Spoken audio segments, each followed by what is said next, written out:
Lightning like Steve McQueen. I'm in the fast lane when the light turns green. And I built tough, I ain't nothing but grit. Cause I made rugged blood, sweat, and spit. Yeah, like a horse I fly. Better push yourself in for a bumpy ride. I like to play hard, but I work harder. And I weather the storm cause I'm built stronger.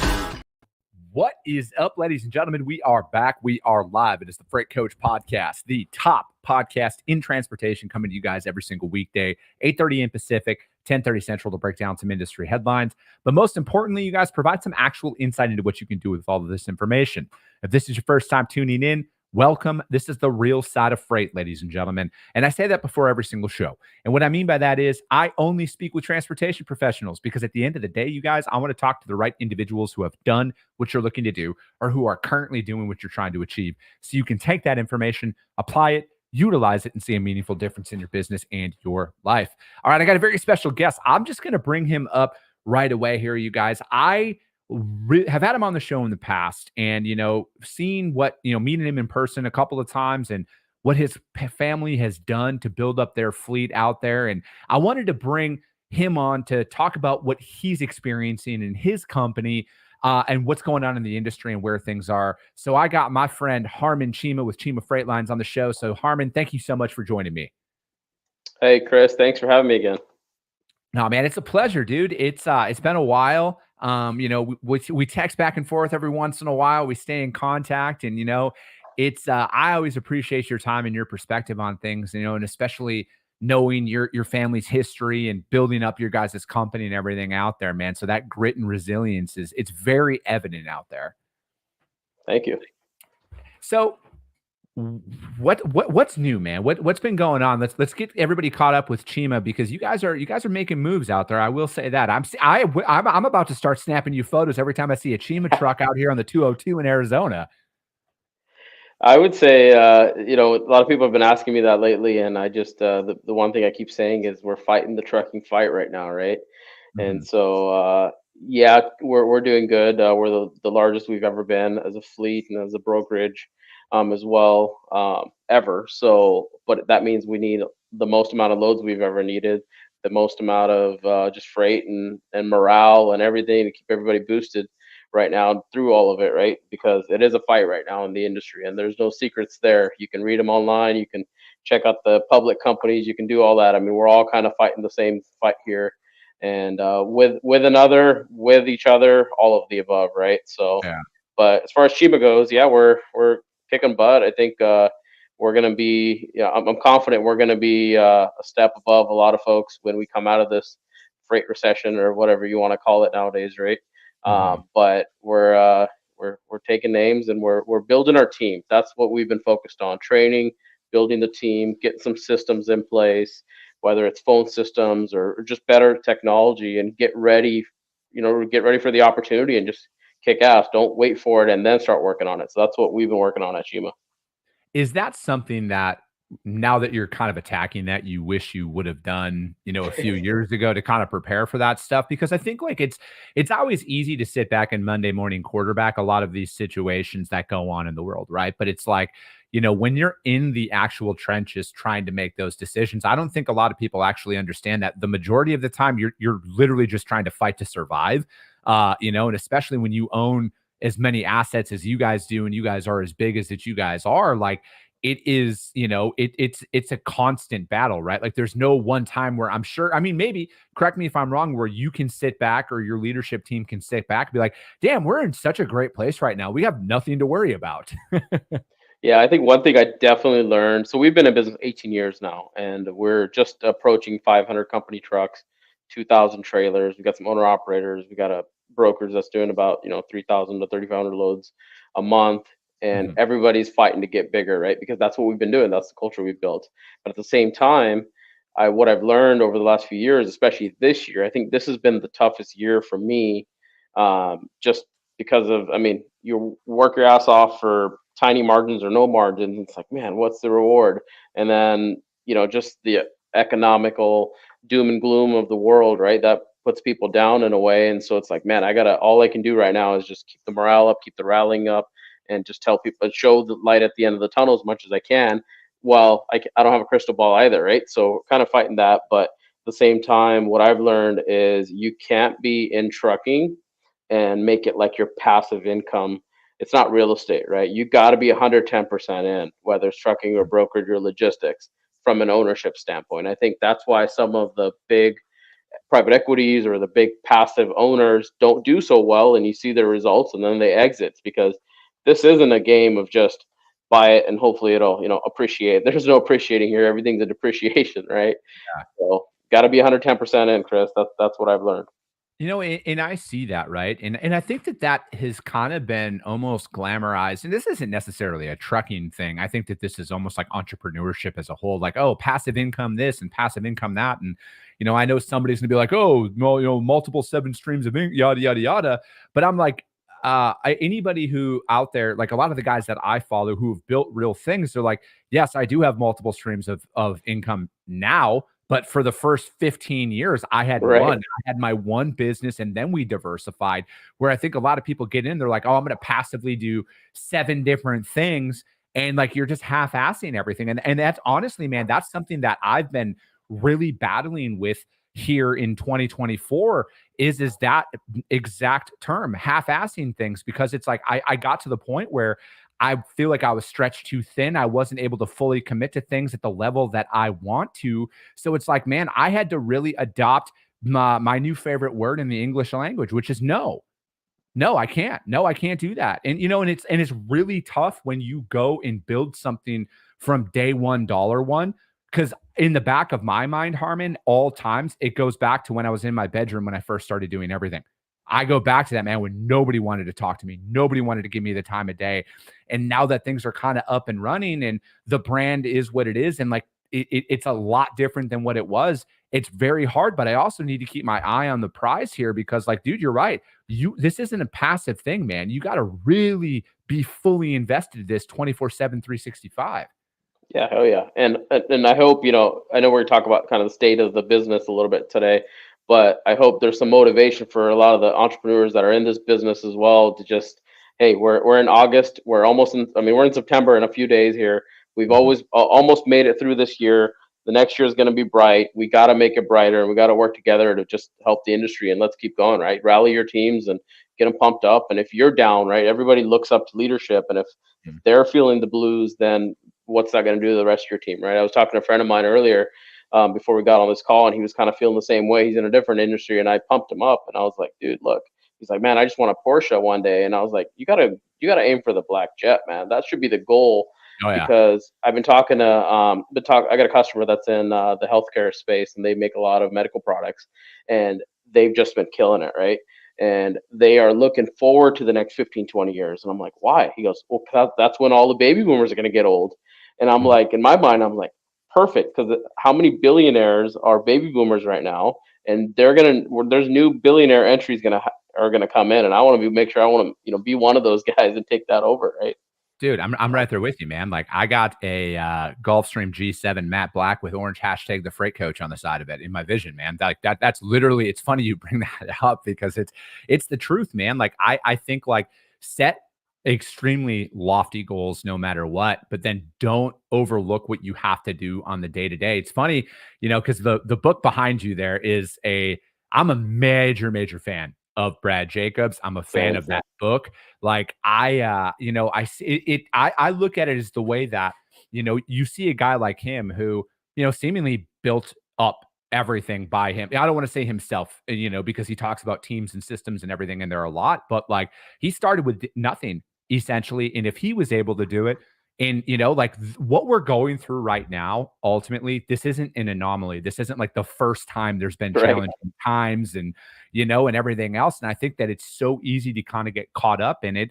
And we all do, right? We're all human beings. But like at the end of the day, it's like, all right, you just gotta, like when things are really in those challenging moments for me, it's like, man, I just look at the task in front of me, the next hour of my day, and I'm just like, all right, I just got to execute on that.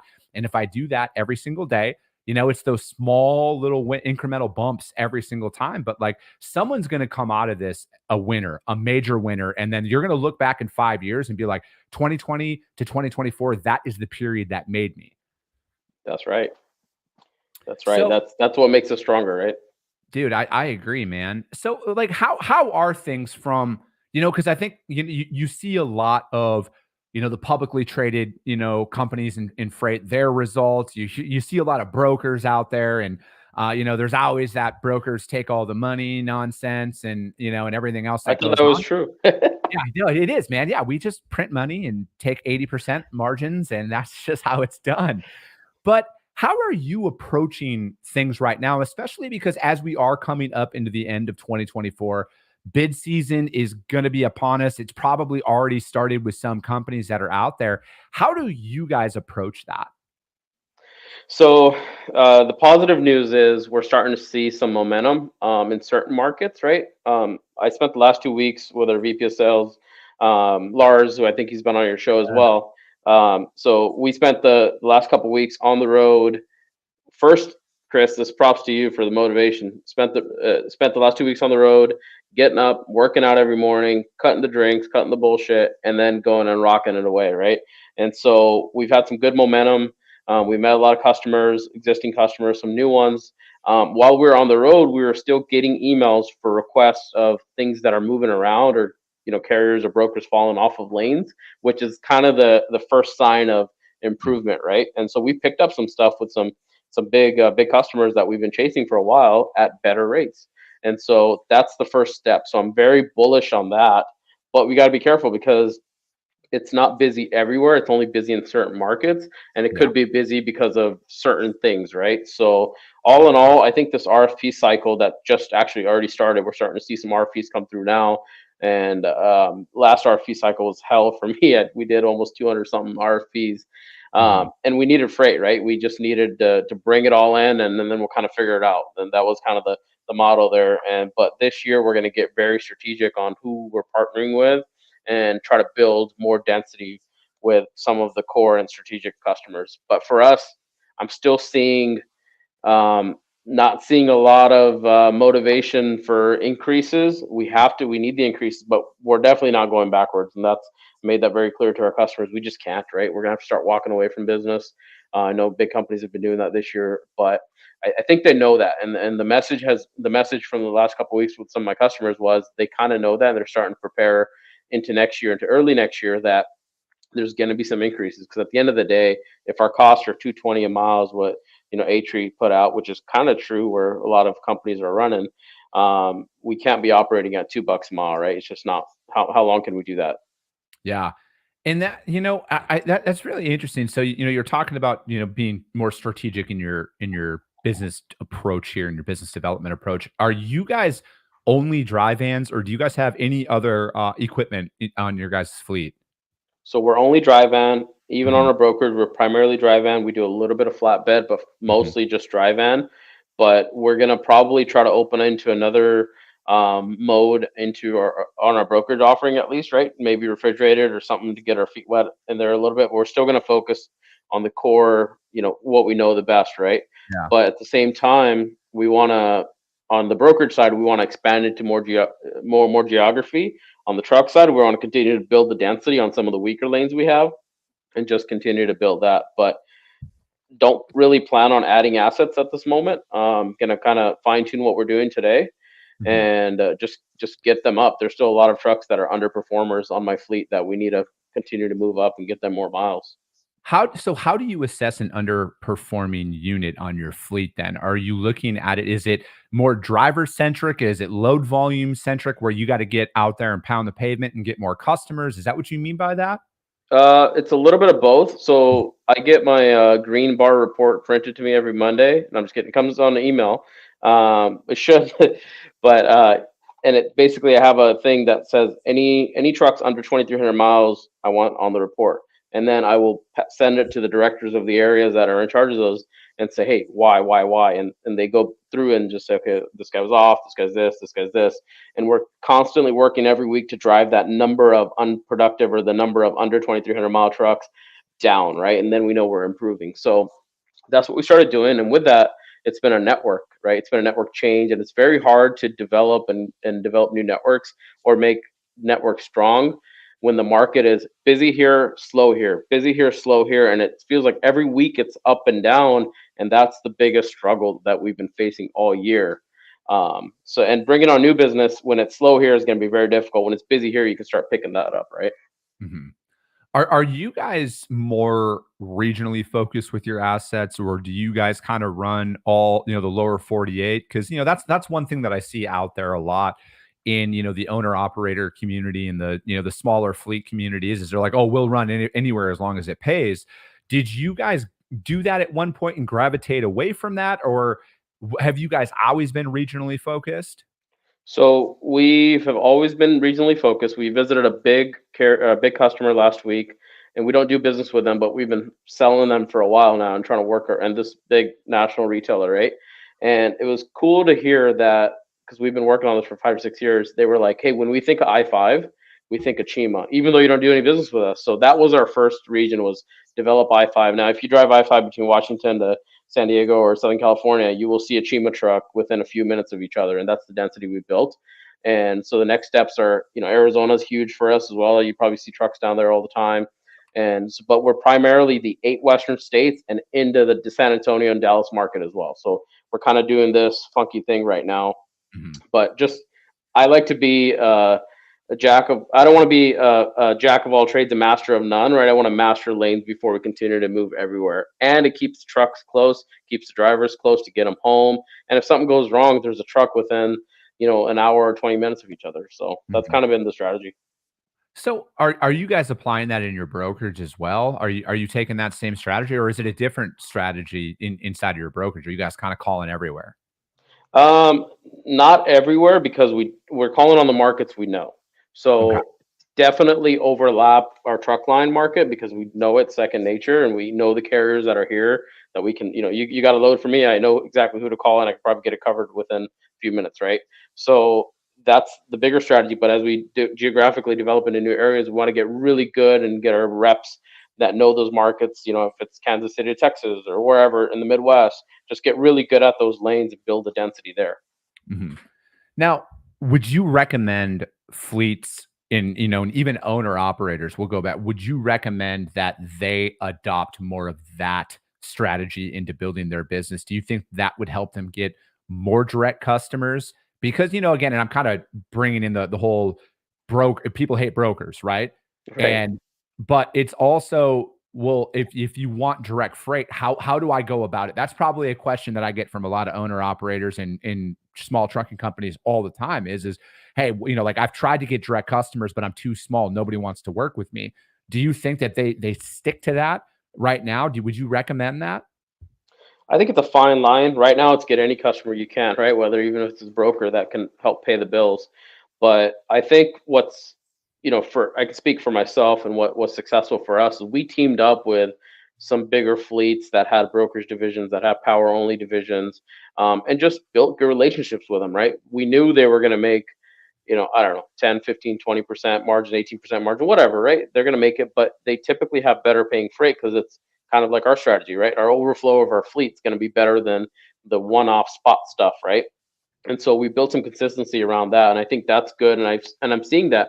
I'm seeing a lot more people pulling Warner trailers and U.S. Express trailers and all these bigger power only networks now, right? Because I think they should totally leverage those, but at the same time, don't leave when the market goes crazy. Build those relationships and keep working on them.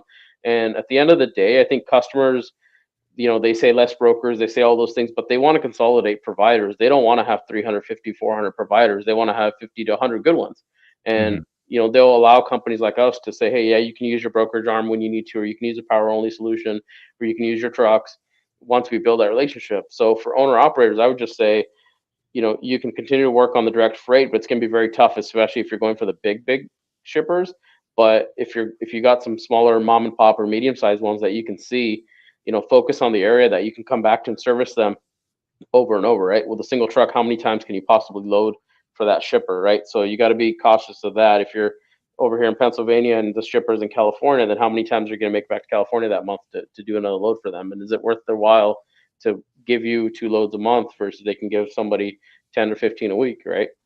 Yeah, I think that's it's a big challenge and balance for I think a lot of providers out there, whether you're a broker or a carrier, because it's like, a lot of the large enterprise shippers, as you know, I mean, you are a formidable fleet, man.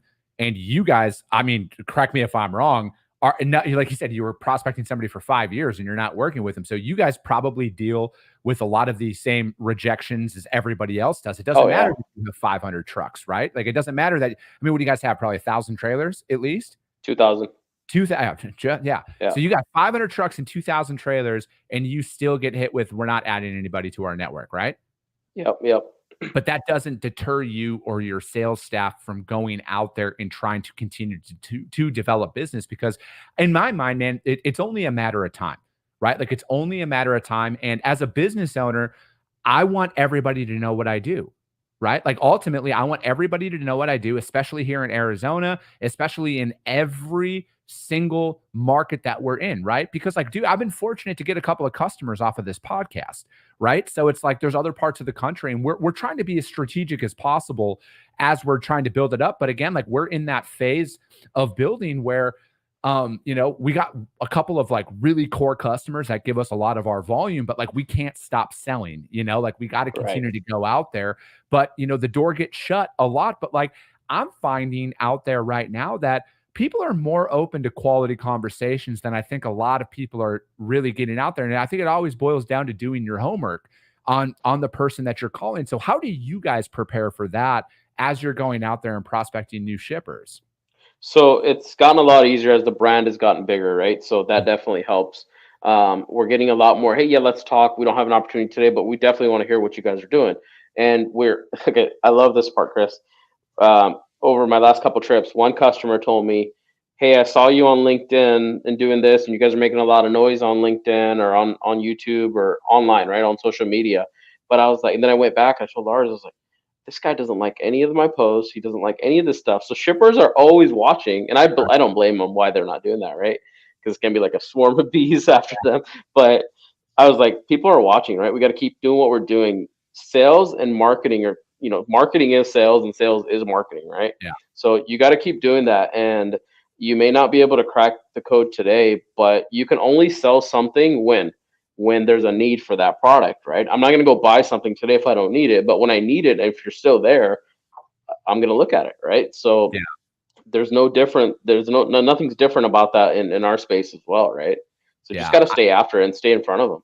And I think that you almost need to have the mentality is like, I mean, you're not going to set up everybody you talk to, right? But like Right. you need to and like I think business development people only think closing, making money. They've missed the second half of that term, development. Like you have to develop customers, and there is no shortage of people that are out there calling. I mean, dude, every time I call somebody, or not every single time. I get called out because apparently I use too many blanket statements. But the reality is when I'm calling and when I'm speaking to people, like I hear this very often. Hey man, you're like the seventh one to call us today, right? Like call us back in a couple and we're good. Or, we've been working with the same provider for 10 years. We're not going to add you, and everything else. So it's like, you get beat down over that. But again, man, like I've just adopted the mindset where it's like, man, I'm one phone call away. I'm one introduction away. I'm one meet away from changing my life with anybody. Right.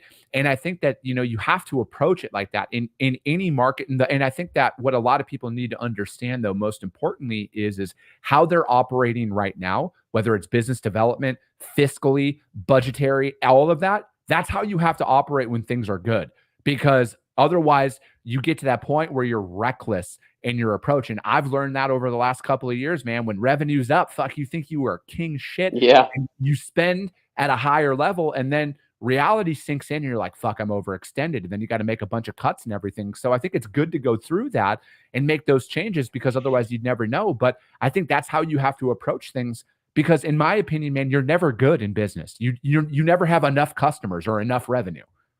Yeah, and that's something we've definitely focused on, was staying disciplined on that. And some of our competitors didn't, and they've kind of gone away or they've shrunk big time, and we see that, right? So, but we got to stay focused and continue to go down that road. But at the end of the day, it's a numbers game, right, Chris? Like you got to be talking to 100 different people all the time to break into 4 or 5 or 3, right? And so it's just a numbers game, and don't forget about the other 80 that you talked to that were kind of potentially hot, or that you had good conversation with. You got to like stay in front of them, right? And even if it's just and I hate the following up here, don't do that crap, right? Just stay real.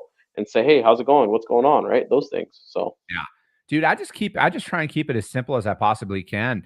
And because mainly this is just who I am as an individual, right? Like I am just calling to introduce myself. And I'm just searching for a yes. I feel like as a business development rep, I'm just searching for a yes. And it might not be a yes today, but I'm just like, oh, you work with brokers, you do full truckload, perfect. We'll talk later then. And I'm trying to read the conversation. And then again, you build that up. And I think that most people need to get away from that. Oh, just following up, or hey, how's the weather out here and stuff. yeah, I hate that stuff. And it's super awkward. And again, I look at it as a lot of the conversations that I'm having with people at these stages, I'm throwing them off in the middle of their workday. I don't want to waste their time. Just like for me, when I'm in the zone, when I'm at my workstation, man, when I'm out here doing, I don't want my time wasted either. So, again, I'm not trying to make anybody sound more important than the next, but dude, I got a family to feed. You got a family to feed. You got a business to run. Time is everything. And you got to go in there and you got to hit them and with the right information. And then if it's not there, boom, you got to move on. And I think like that's the mentality. At least that's what I'm working through and trying to, develop as I'm trying to build my business up. yeah. And I think one thing I always tell my sales reps, or even others that I'm talking to that I'm friends with, is, no offense on this statement that I'm about to say, but at the end of the day, when we're coming up, and I'm sure you're in the same boat, Chris, is if we didn't sell, we didn't eat. There is no revenue coming in. There is no base salary. There is none of that. Like, you got to go hunt or to eat. Simple as Correct. that, right? So then I was turning every rock over to see, okay, who makes this, writing them down at night or whenever, and then going and following up and calling and calling and calling to get in. And I had no idea. And guess what? We didn't have freaking LinkedIn in 2006. It just came out right after that. And Mhm. it's made it so easy to see who's where. We were calling people, we're reaching out to the city chamber of commerces to get contacts like the old school way, which I still do that and it still works sometimes. Yeah. But like when LinkedIn came out, I was like, holy crap, this directory of, even though it doesn't have emails and numbers, but I know who to call now versus just fishing in the dark or shooting, darts in the dark to figure out who to get to, right? Yeah. And I think that, I'm just like, that's my mentality, man. Like I've been self-employed now for over 4 years. Right. So like, I don't have a salary. I don't have, it's me. It's dollar in, dollar out. It's hunt.